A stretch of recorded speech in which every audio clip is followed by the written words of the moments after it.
Very few things in the world make me quite as happy as Toy Story.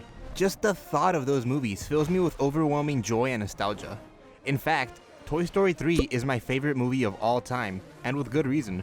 The series is perfect. I obviously grew up being a really big Toy Story fan, so it's no surprise that growing up, one of the first games I had, and one of my fondest memories of playing video games, came from this little gem we're going to be talking about today. So what's up everyone, my name is Sebastian, and today, I thought I'd share my thoughts on Toy Story 2, Buzzlightyear to the rescue. When I first started getting into games and I didn't have much of a collection to choose from to play, I'd always replay the same levels of certain games over and over again, and never really get tired of it. This was easily one of those games. As a kid, I think I only ever beat the game maybe once or twice, but I've explored every inch of the first half of the levels a million times. I used to play this game so much, and loved every second of it. But was I just a dumb little kid with shitty taste? Or is there actually something special here? Only way to find out is to replay it and analyze its gameplay, level design, story, and overall presentation. The game's story follows the plot of the movie, so if you've seen Toy Story 2, which, let's face it, if you care enough about this game to click on this video, or if you're a human being with a pulse, you've probably seen Toy Story 2. But for those of you who didn't have a childhood, the short version of the plot is, weird chicken-themed toy collector steals a vintage cowboy toy named Woody. Woody discovers that he's actually a very valuable collector's item from an old hit Western TV puppet show called Woody's Roundup. Here, he meets Jesse, Bullseye, and Stinky Pete, who in the show are part of his Roundup gang, and becomes friends with them. Woody learns that the Chicken Man is planning on selling all of his Roundup gang memorabilia to a museum in Japan. Meanwhile, back at his owner Andy's house, his friend Buzzlightyear is trying to figure out where the Chicken Man took Woody. Now, it's up to Buzzlightyear and the rest of Andy's toys to go find and rescue Woody. Pretty simple, but again, I'm pretty sure everyone's seen this movie, so recapping the plot was probably a little bit pointless, but you know, whatever, I had fun.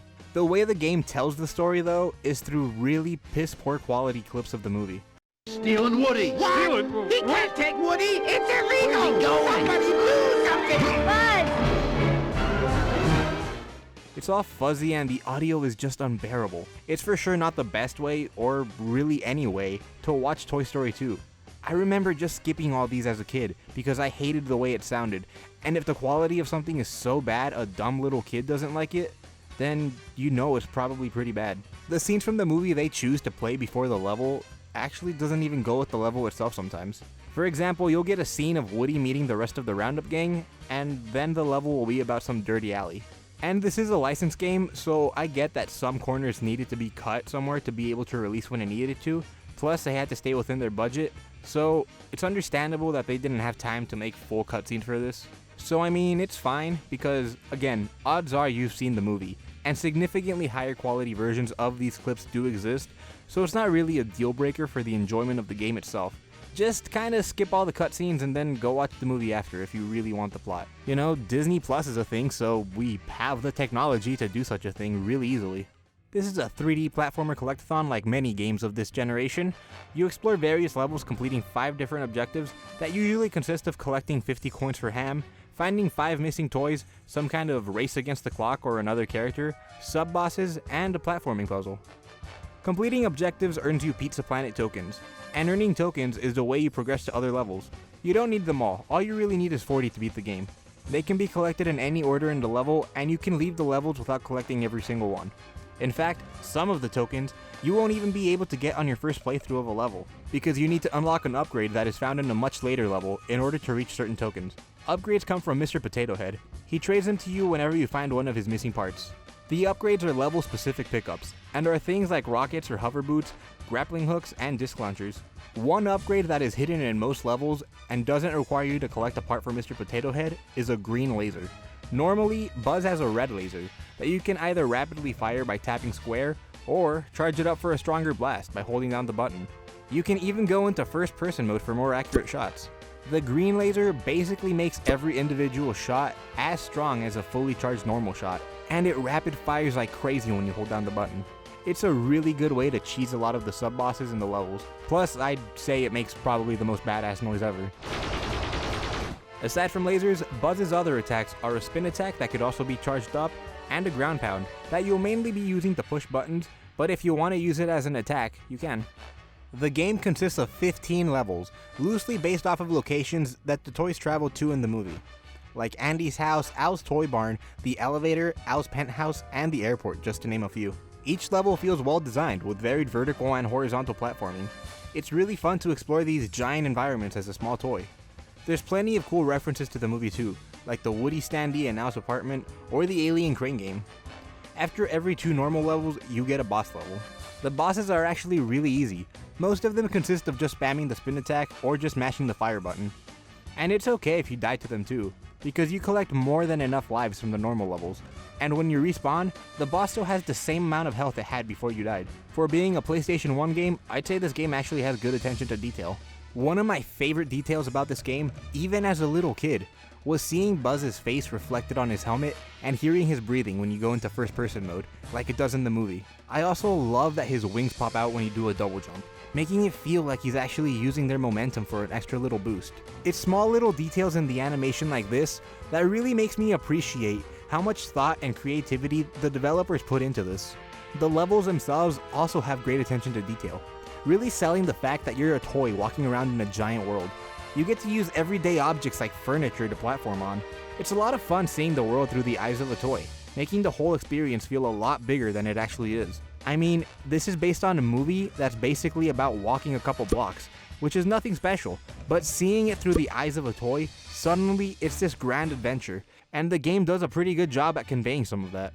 One of my favorite parts about this game is by far its soundtrack.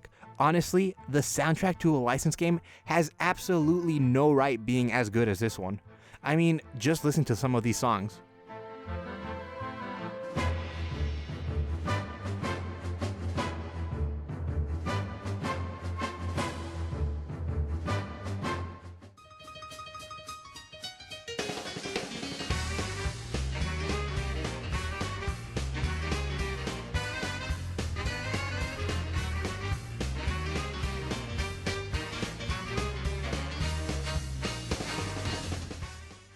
Really wish I could make the rest of this video be nothing but the game soundtrack, but unfortunately for you, you have to listen to me talk some more. Each level has its own theme and each one is memorable. This soundtrack is so good, I can tell you the level each song is from just by hearing a couple seconds of it, which, to me, being able to recognize where each song is from is the definition of a good game soundtrack. And not only is the soundtrack memorable and amazing, but the sound design in the game in general just has so much powerful nostalgia for me.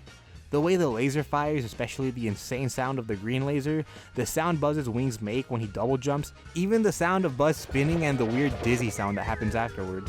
The way the coins drop and the way enemies explode, and the tiny pitter-patter of Buzz's steps.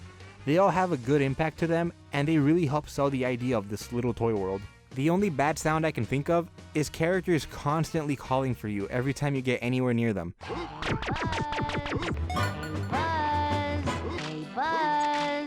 Like fucking, okay, Bo Peep, I get you, you're over there, I still need to jump over all of this bullshit, can you wait? The camera, I'd say, is also pretty messed up. You have to wait for it to recenter behind Buzz automatically, which makes some of the platforming feel unfair if you're impatient to wait for the camera like I am. The final negative point I have against it is the final level kinda sucks. Like, it's just this big empty circle of an airport runway, where all the objectives are just kind of around the circle and it takes forever to get to each one. Whereas each of the other levels has plenty of interesting vertical and horizontal platforming to find the objectives throughout the level.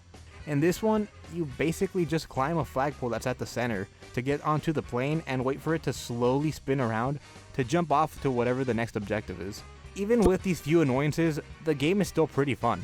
I really like platformer collectathons, and I'd say this is a pretty good one to just kind of zone out to and enjoy the music and relatively easy puzzles. And I found myself coming back to this game every couple years, just to relive a bit of nostalgia for a couple minutes, and every time I find myself getting lost in it, which leads me to beating the game. Toy Story 2 Buzzlightyear to the Rescue is one of the rare hidden gems in terms of movie license games that are actually good. With a fantastic soundtrack, diverse level design, interesting platforming and puzzles, and charming visuals that replicate what it's like to see the world from a toy's perspective, it definitely stands the test of time in my eyes. And it's still a fun game today. So that's what I think about Toy Story 2 Buzzlightyear to the Rescue. But now, I'm really curious about what you all think. Let me know all that in the comments. Thank you all so much for watching this video. I really hope you enjoyed it. And if you did, I would greatly appreciate it if you'd show your support by giving it a like, sharing it with your friends, and leaving me any feedback you might have. Subscribe if you aren't already. I hope you have a great rest of your day and or night, depending on when you watch the video. And with all that said, that's it from me for now, and I'll talk to you all next time.